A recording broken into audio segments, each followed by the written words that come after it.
Would it be a case of just going down 5, 10 feet, just going under the water and getting used to it and then going a bit further?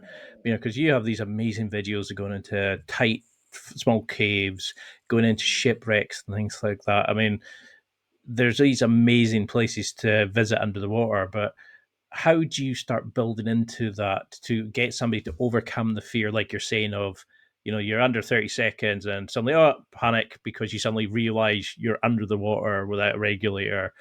How do you overcome that initial fear of, bloody hell, I'm surrounded by sharks and I'm in this big ocean? How can we Yeah. just sort of calm, collect? Do you have like a mantra that you're saying initially? Because you've Yeah. talked about dropping your heart rate down, controlling your breath, but how do you control the The thing in the initial middle like between your eyes, just to avoid stopping yourself before your body can actually go to that depth? yeah. I think what I do kind of when I know I'm gonna go a little push my limit, and everyone you kind of do a breathe up.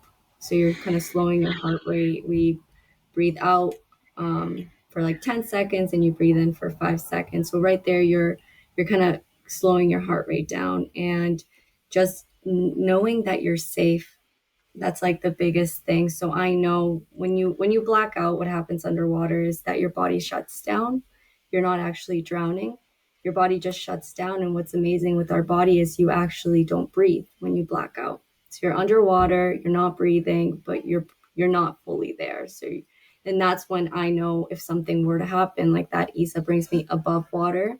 She takes Mhm. my masks off, she blows in my eyes and she's like, wake up, wake up. And it's like you fainted underwater. And then that's when I breathe, which is such an amazing phenomenon. And I think that's what allows me to push myself because if I were to black out, I know my body hopefully is going to do the same thing that others do when free diving, which is shut down, not breathe, and wait for someone to bring them up. Has that Yeah. happened? I mean, how did you No, overcome? Okay, because that's the thing. yeah. I always think people fall back to the highest level of their training, not to the requirements of the situation. And for newbies, I'm sure they probably panic straight away, and nobody thinks, get them to the surface, control it, follow Yeah. your training. It's it is an amazing thing to do.